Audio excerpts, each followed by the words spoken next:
Good evening, everyone. Welcome to another Special Politics Buzz video.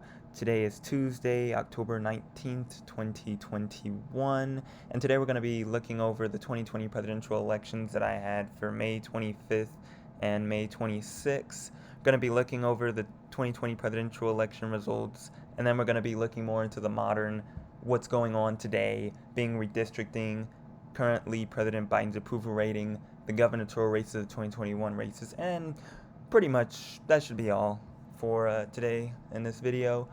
So let's look at these 2020 election predictions that I had. So in terms of the 2020 presidential elections, as everyone knows, Joe Biden has won the election to become the 46th U.S. president. He has won 306 electoral votes compared to former President Donald Trump's 232. He won 51.3% of the vote compared to 46.9%, winning 81 million voters versus 74 million voters.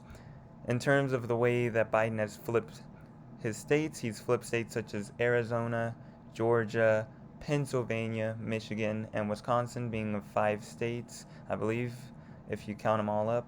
Yeah, that should be, because that's 3. Yep, so that's 5 states total. So, if I could just get that to clear. So President Biden was able to expand in margins such as Colorado, Virginia, and New Hampshire. Former President Donald J. Trump was able to maintain strong leads in Ohio and Iowa, and even make gains in Florida and Arkansas. In terms of how President Biden has won the election, many people would suggest it being from different demographic groups, especially when we try to compare the 2016 presidential election towards the 2020 presidential election. If you look at Florida and how President Trump was able to gain in terms of voters, it was mostly, some could argue, being of Latino voters.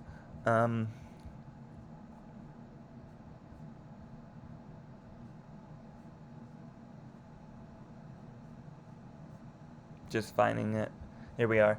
So in Latino areas, President Biden had 53% of the vote compared to former President Donald Trump's 46% of the vote.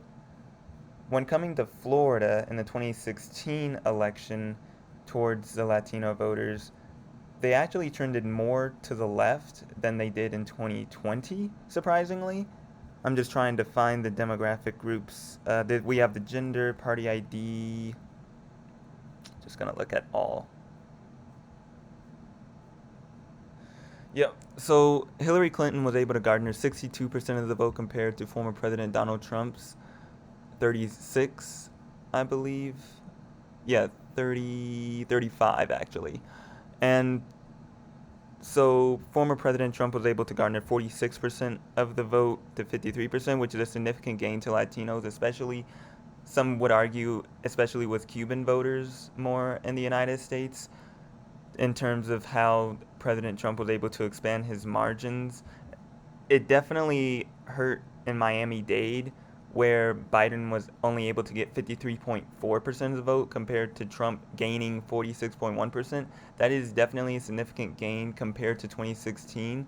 As you look into 2016, I'm just going to go right here. That's the Senate results. Here we are, right here in Miami-Dade.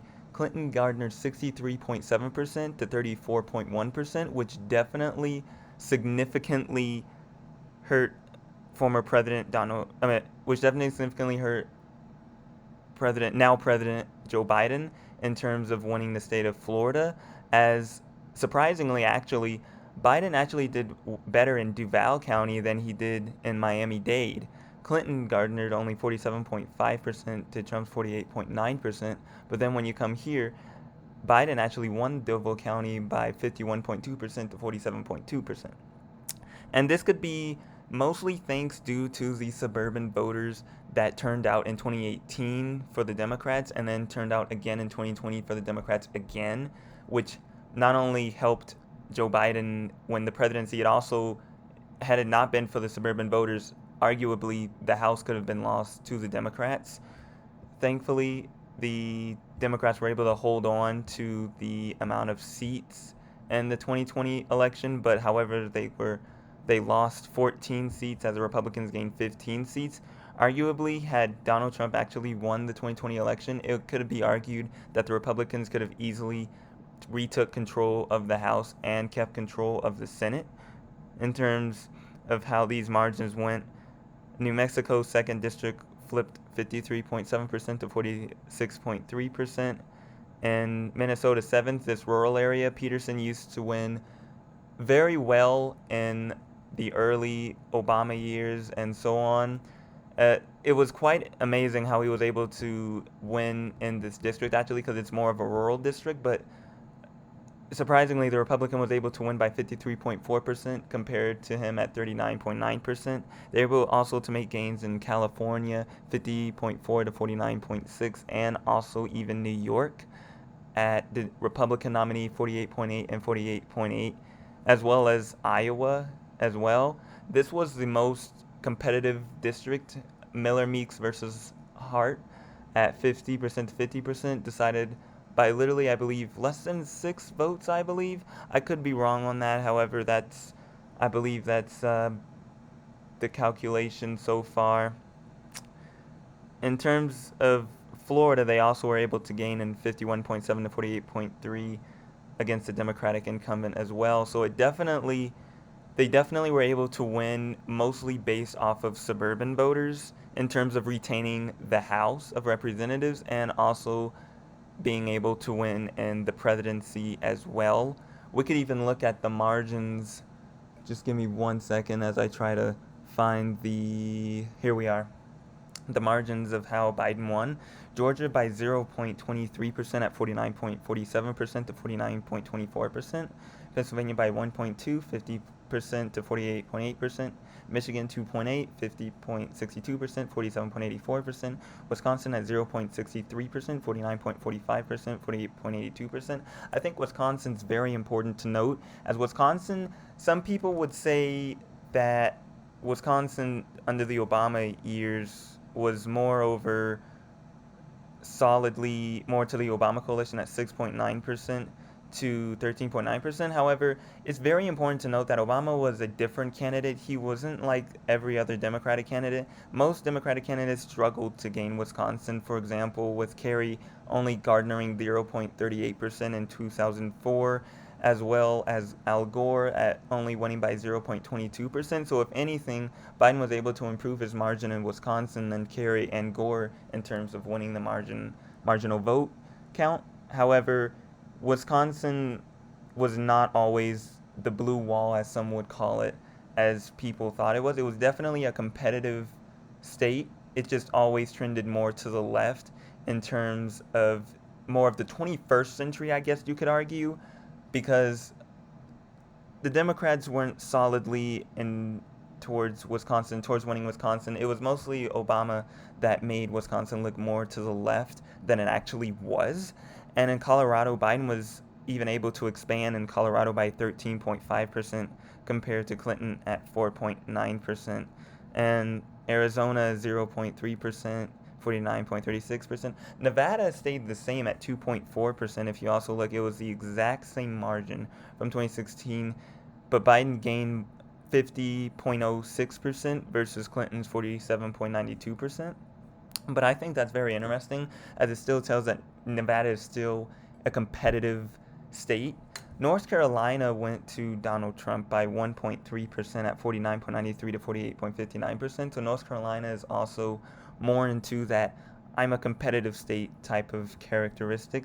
Trump actually was able to gain more vote in Florida, mostly due to Latinos, especially with Latino voters that are Cubans. In terms of President Trump's performance in Florida, he was able to do very well with Latino voters, mostly because Latino voters are more in favor towards the incumbent than they are towards an open race. In an open race, they're more open, but towards an incumbent, they're more lenient towards relying on the incumbent. It's even seen upon during the Obama administration, where Obama won 0.88% in 2012 and 2.8% in 2008. In terms of New Hampshire, Biden was able to win 7.4% of the vote and expanded more than Hillary Clinton did in New Hampshire by 0.37%. There were I would say, many reasons why New Hampshire went more to the left than in 2016, especially with Virginia and its suburban voters. Suburban voters definitely played a huge impact, without a doubt, in terms of making sure that Biden would win the 2020 election. But also, it would also have to be that President Trump had to deal with a pandemic that not many presidents would ever deal with, to be truthful. In terms of the presidential election, I'm just going back here to the 2020 presidential election. Yeah. So during the 2020 election, there was a pandemic. Of course, everyone probably knows this. But COVID-19 hit around the early 2020, and during that time, then President Trump was leading the COVID task force.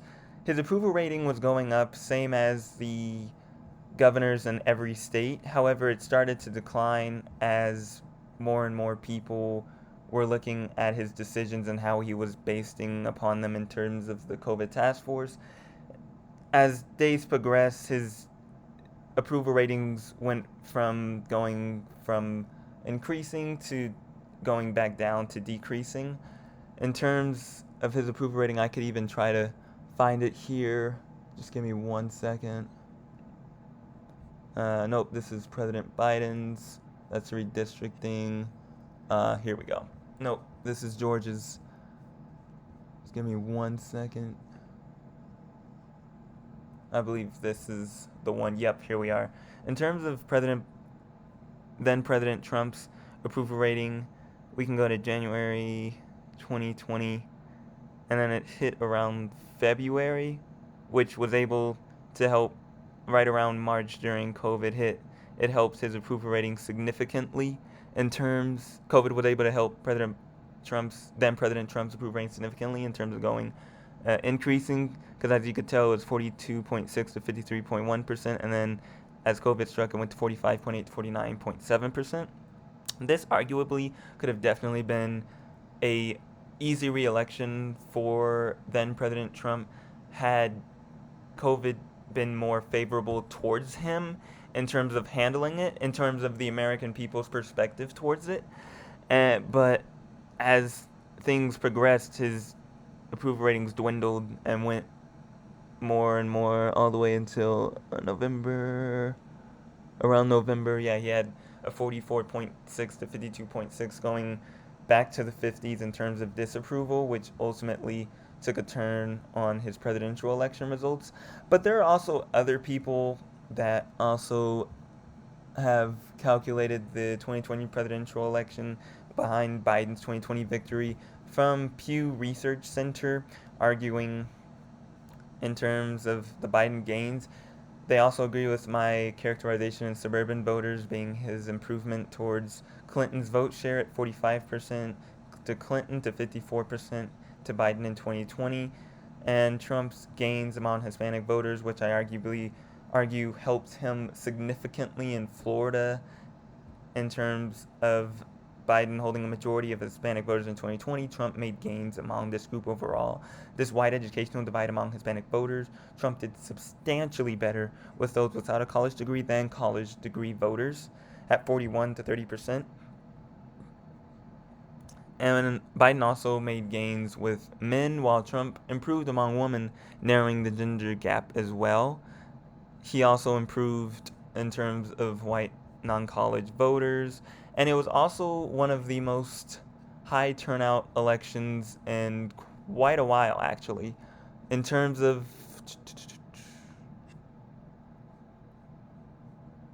just find this.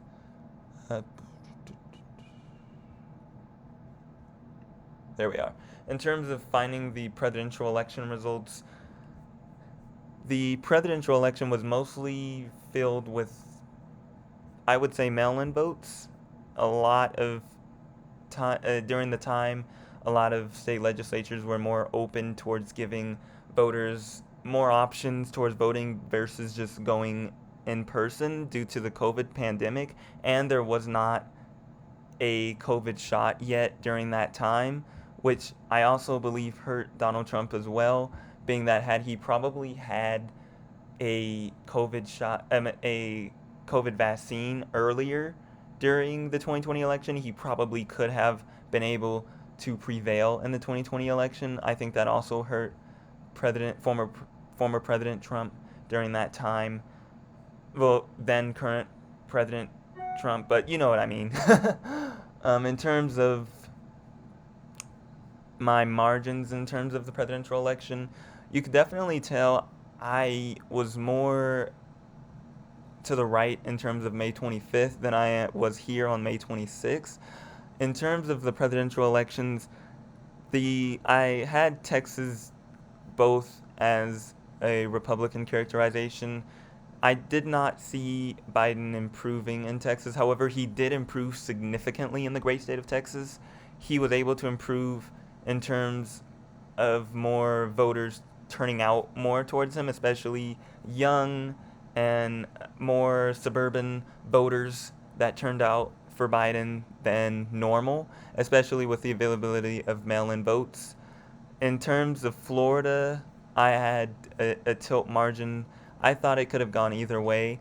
And honestly, I was not very much surprised how well then current President Trump was able to improve his margin in Florida, being how much of the demographics in Florida is more towards the Latino base and they're more in favor of towards the incumbent. So it made sense in terms of Florida going to former President Trump. In terms of North Carolina, it was more of a battleground. I had it as more of a lean to likely characterization, but it was more actually, if anything, my characterization was more correct in the 25th than it was on the 26th. However, it makes sense as North Carolina has an increase in more minority presence in the state, so it definitely helped President Biden, especially with mail-in votes being able to be processed, especially in Pennsylvania, Michigan, Wisconsin, and Arizona, that helped, I would argue, deliver President Biden to the presidency in terms of winning. In terms of his performance, I would say I was surprised I was able to get Wisconsin and Arizona both right to the T in terms of its characterization being tilt margin 0.63% to 0.3% for Arizona. In terms of Ohio and Iowa, I definitely saw them as competitive states. However, former President Trump was able to perform very well in both of these states. In terms of Virginia, I didn't expect it to go more to the left as it did than previously in 2016, as it went towards more to the left at 10.1% than from 2016, which is a huge significant shift and could be comparable to even FDR in terms of its characterization of how well President Biden was able to do in that state. In terms of Maine's congressional districts, I definitely got this characterization more correct. However, it was more of a lean characterization than a likely characterization, but nonetheless, I'll take it as I was able to correctly project it during the 25th of May than I was on the 26th. May 26th, I was more. It just during that time, his approval ratings were not looking as well as it was hoping to be for maybe some people. In terms of former President Trump, his character in terms of winning, how the Democrats were able to win the Senate, definitely hurt the Republicans in terms of winning Georgia by him telling them not to vote by mail, which I would arguably say definitely significantly hurt him in terms of gaining more older voters, such as more older generational type of voting bloc due to COVID-19. I just didn't see the older generation more voting for in person, mostly in fear because of COVID-19. But I did think that with Georgia, I didn't think Georgia would go to the Democrats. However, in different polls, Real Clear Politics had it as, if I can just go right here.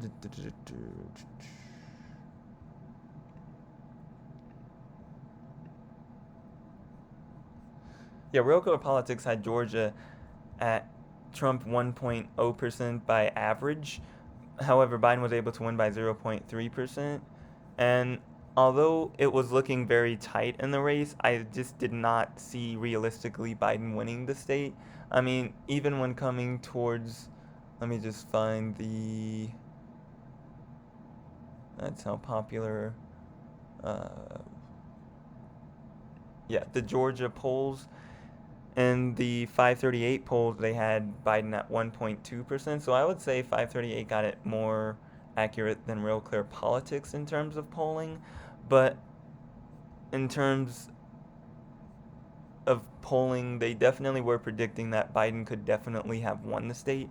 Was polls such as Data for Progress at Biden +2, Morning Consult at Biden +2. They definitely were indicating that Georgia was going to become more and more competitive. However, I didn't see it realistically, but in terms of how Trump campaigned in Georgia, I would say it definitely hurt him in that state as well, with him telling voters do not vote in mail-in ballots, because I know many older voters probably wanted to vote mail-in or probably was thinking of doing it, but then decided not to vote at all because if their candidate was telling them, well, don't vote for the mail-in ballots, even though they were more inclined towards voting mail-in ballots because of fear of COVID, kind of makes them think, well, I might as well not vote at all. So, I believe I've said my characterizations on the 2020 election quite well in terms of that. However, moving on, we're now going to talk about President Biden's job approval. In terms of President Joe Biden's job approval, his approval rating once had a honeymoon at 55.5 to 36%. And a honeymoon is more of when the president is more, less, I would say less judged upon, is more liked upon, actually gets a more approval than from what he actually did on the election. And then eventually that approval rating sadly does decrease as it did turn to fold getting into August of, sorry about that, around August when it flipped to disapproval of 43.7 to 52.1% today. In terms of his approval rating, it's not been so great. Some could argue this could be because of his job approval towards the economy at 44.3 to 50.5, minus 6.2%. In terms of foreign policy, 38.4 to 53.2%, being a 14.8% loss. And it could even be argued in terms of approval on immigration at 32.4 to 59.2 at a 26.8%. Immigration would be definitely his most disapproved out of all of the other policies in terms of job approval for President Biden. I would say all of these definitely significantly hurted him in terms of job approval. Some could argue in terms of foreign policy could be from the crisis in Afghanistan. Some could argue it's not even a crisis. In terms of the economy, I would say more people are more concerned of what's going to happen towards the economy. And on immigration, it would mostly be because of some stances that President Biden has been keeping in terms of the Trump administration that has angered not just some independents, but also definitely Democrats as well. It definitely did not help President Biden in that attempt. However, in terms of it affecting the the global approval of U.S. leadership under Biden has rebounded after Trump's low survey, as it says, with 49% approval to 36% approval. And although The Hill said it's official Biden's performance is hurting Democrats' electoral prospects, I would definitely disagree with this, especially being in Virginia with its characterization more coming towards, and we can even go to the gubernatorial Virginia governor race with just loading right now.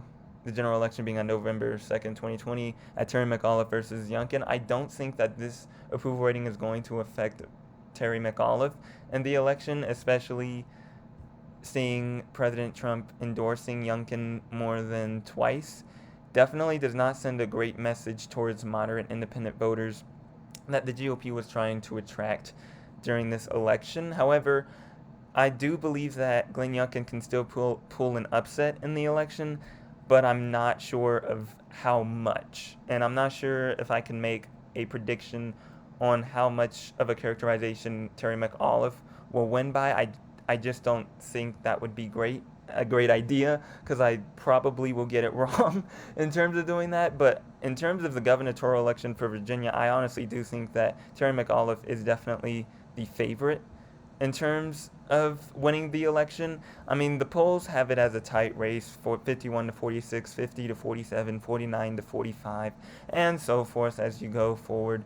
But Terry McAuliffe is even out fundraising Glenn Youngkin at what happened? Okay, at 31 million versus 18 million dollars in total contributions. He's definitely done well there. In terms of endorsements, he's definitely got endorsements, but both McAuliffe and Youngkin, respectively.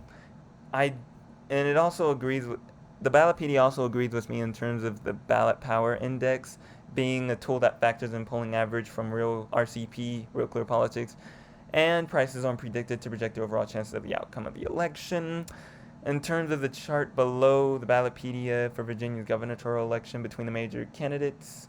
In other words, 60% score for candidates and 40% score would mean that, according to a combination of polling average and predicted, that the 60% chance of candidate A winning the election. And in terms of McAuliffe, he currently has a 78% chance, while Youngkin has a 24% chance. I like to use more of Ballotpedia because they're more trustworthy in terms of their elections versus Wikipedia. Wikipedia is cool, nothing wrong with it. I just prefer Ballotpedia. I just like that better. But McAuliffe was actually the former governor of Virginia.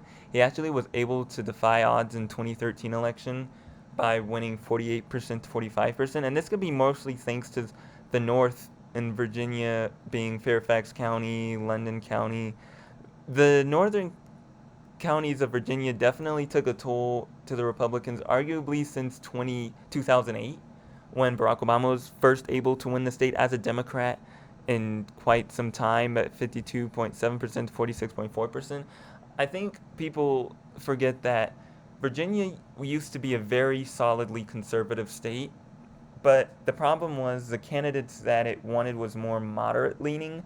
However, as times were changing and demographics were changing as well, Northern Virginia turned more to the left, which arguably helped carry Barack Obama to victory in 2008 and as well as 2012. I also argue, because of this characterization, because Virginia governor used to vote for whatever is the opposite of the party of the White House. I arguably believe that because of the North in Virginia, the northern counties in Virginia, that this will help carry Terry McAuliffe to the win in terms of the 2021 election results. In terms of New Jersey, however, I don't see New Jersey flipping either, to be honest.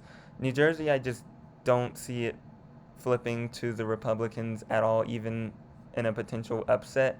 I don't see the Republican nominee being able to carry the state of New Jersey just like how Chris Christie was able to during the Obama administration. It was a very different time, and also during that time there was also a hurricane that was hitting New Jersey that Barack Obama was able to visit during that time and arguably helped Chris Christie win re-election, if anything. But as he was soon approved of, Chris Christie being then governor of the New Jersey of the state of New Jersey, Phil Murphy soon was able to run in 2018, and during that time, Chris Christie was not an arguably favorite in terms of the state of New Jersey.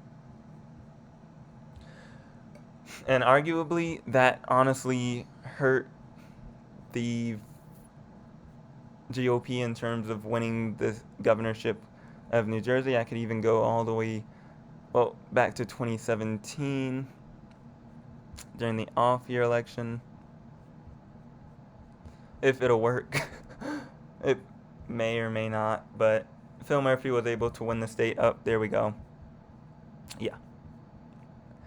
Yeah. So Phil Murphy was able to win the state in 2017 by 56.03% compared to the Republican at 41.89%, garnering 899,583 votes to compare to Phil Murphy at 1,203,110 votes, which arguably helped Phil Murphy win the state. Also, it was because not only was it an off-year election, during that time, President Trump was just sworn into office, so there was usual opposition towards that as well, which didn't help the Republicans in terms of being able to win the state of New Jersey.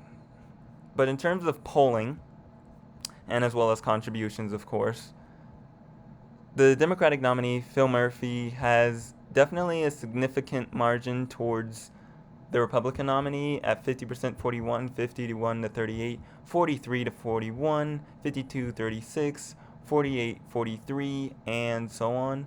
The campaign finance in terms of Phil Murphy at 13 million to 10 million. And in terms of New Jersey race ratings, they even have it as solid to likely Democrat. The Cook Political Report at solid Democrat, and the Sabato's Crystal Ball by likely Democrat. I just don't see. I mean, there's even like Republicans that are even endorsing Murphy in terms of the governorship, with noteworthy endorsements being from Richwood Mayor and Seaside Heights Mayor in terms of that. But yeah, in terms of it also even potentially even impacting the 2022 midterms for President Biden's approval rating, I think it's too early, arguably, to call whether or not this approval rating will affect President Biden and the Democrats in terms of winning the House or the Senate. Do I think that they'll win? I believe I shouldn't say that until January of 2022. I believe it's too early for me to call, especially with redistricting in terms here we are, in terms of redistricting at every state. In 2010, the Republicans had more of a significant advantage at 218 seat control over the House of Representatives. Now they have a lot less now, thanks to independent commissions from Arizona, Michigan, Virginia. Virginia actually used to be under the GOP state legislature. It actually flipped during an off-year election to the 2018 and so forth. It actually flipped during the time of the Trump administration when President Trump was unpopular, and eventually it flipped to the Democrats, which arguably some could possibly be mad at it, some could possibly be happy at it, as it gives more of a fair map, I would argue, in terms of state representation. In terms of Maryland, New York, and Illinois, New York actually just gained control of the state. The Democrats just gained control of the state legislature fully in terms of gaining it. Actually, if I could find it here, I'm not sure if I actually put it into my web browser, actually. Just give me 1 second. No, I didn't. But in terms of the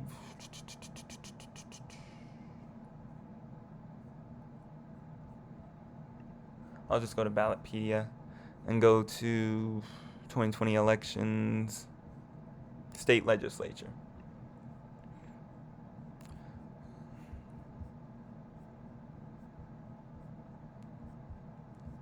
Yeah, in terms of the state, whether one party gains seats in both chambers, I mean, Republicans were able to gain seats in Nevada and Oregon, while Democrats were able to gain seats in Georgia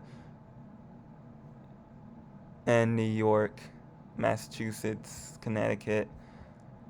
New Hampshire actually used to have a solidly Democratic state legislature. It wasn't solid, but it was a majority nonetheless in terms of both the state house and state senate. However, that soon took a turn after 2018, as they have elections every 2 years in terms of not only the legislature but also the gubernatorial elections as well, which arguably Chris Sununu, being the governor of New Hampshire, helped the state GOP in New Hampshire in terms of gaining control there.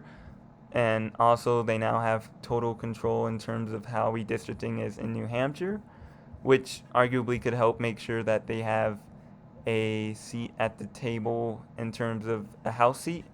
So, in terms of the state legislature chambers control, we can even look Alabama, Alaska, Arizona, and so forth. Um, so, surprisingly, in terms of the state house and the state senate, I'm just gonna just try to find New York actually, because I'm going out of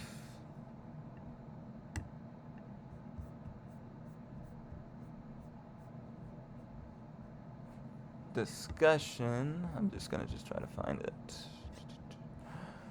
Here we go. New York.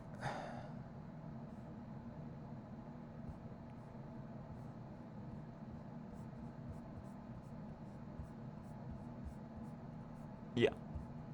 So in terms of the New York State Senate party control, the Democrats did not have total control in the state Senate. They did in terms of the New York State Assembly all the way from 1992 to 2000, but in terms of the state Senate, it was actually more of a Republican control because of the coalition between the Independent Democratic Conference and the Republicans that kept the Senate in Republican control. This arguably helped the GOP in terms of the state of New York in terms of redistricting. 2008 it went to 32 to 30, but then in 2010 it went back to the GOP all the way to 16, but then in 2018 during the Trump administration it flipped completely to the Democrats at 40 to 23 and 43 to 20, and now they have an absolute majority in terms of being able to redistrict New York as much as they want in terms of that.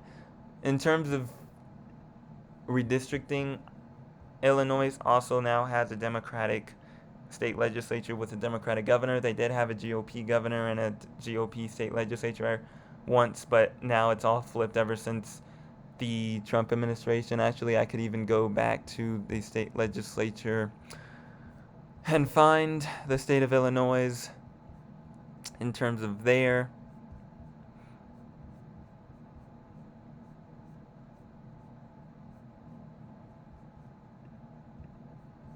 I'm not sure if I'm actually able to get. Okay, here we are. Here's the state of Illinois.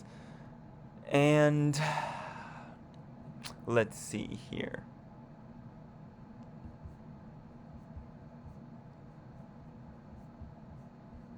I'm not sure if they have it actually. They had it for New York, but I'm not sure. Yeah, here we are. Okay, here we are. The Illinois party control was once used to be Republicans from 1992 to 2002, and then 2003 they held it to 2014. However, during the year of 2015, the governor's race, as you can see, governor, Senate, and House, although the Democrats had total control in the state legislature, the Republicans were able to gain a seat in 2014 election that helps them have a say in terms of 2015 to 2018 under a Republican governor. But in 2019, it recently flipped towards going to the Democrats to 2020 and 2021. So now they have full and total control in terms of what they want the redistricting process to be like in terms of Illinois. So Georgia, in terms of Georgia, oh wow, that was okay. I did not mean to actually do that, but okay. All right. So in terms of Georgia, Georgia's second district, for example, has went more towards the right at a D+1 versus D+6. And in terms of suburban districts such as Georgia 6 with Lucy McBeth at R+16, the new map, it had Lucy McBeth once at D+1. So you definitely see more of gerrymander in terms of Republicans and Democrats overall trying to make sure the Republicans trying to make sure that they gain the House, and the Democrats trying to make sure that they can at least try to retain or keep away seats from the Republican Party in terms of getting the House representatives. This redistricting map, I believe, was proposed to the Illinois state legislature, but I believe they're making another map that's going to be actually 15 to 2 actually in terms of winning the state, in terms of winning the House delegation overall in Illinois. However, I'm not sure if that's going to be brought to the state legislature or not, but you can definitely see For example, in Adam Kinzinger, R plus 26, and Adam Kinzinger, it actually merged Mary Miller's seat to Adam Kinzinger's seat to an R plus 36, which is not very good news for Adam Kinzinger, considering he's gotten more fire from the Republican side after voting to impeach then President Trump after the January 6th riot that skewed over the 2020 election, which arguably hurted the GOP in terms of gaining independent voters in the state of Georgia, and probably turned a lot of voters off as well. In terms of the redistricting process, I mean, you see Texas, I believe they just passed their state legislative redistricting as well. I believe that's just being processed at the moment.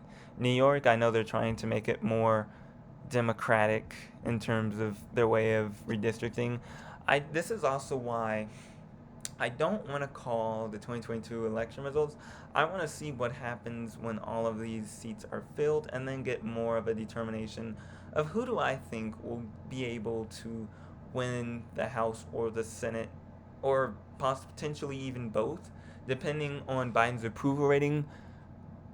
And the reason also why I'm doing is because Biden's approval rating, if I could just go right back here, Biden's approval rating can still go back up. He still has time. It's still not 2022 yet. It's 2021 in October.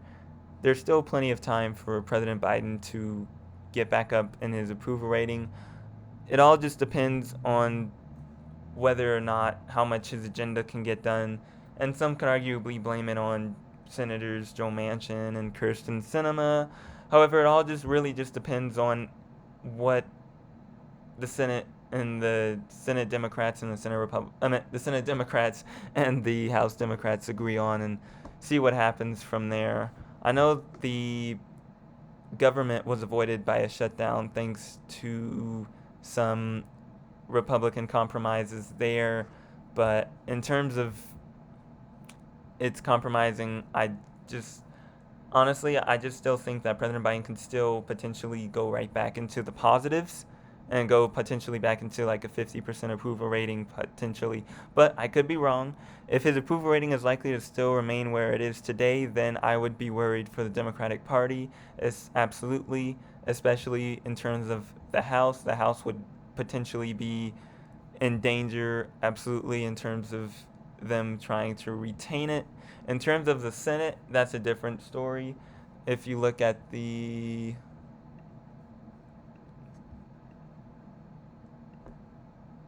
(2022) Senate, it's definitely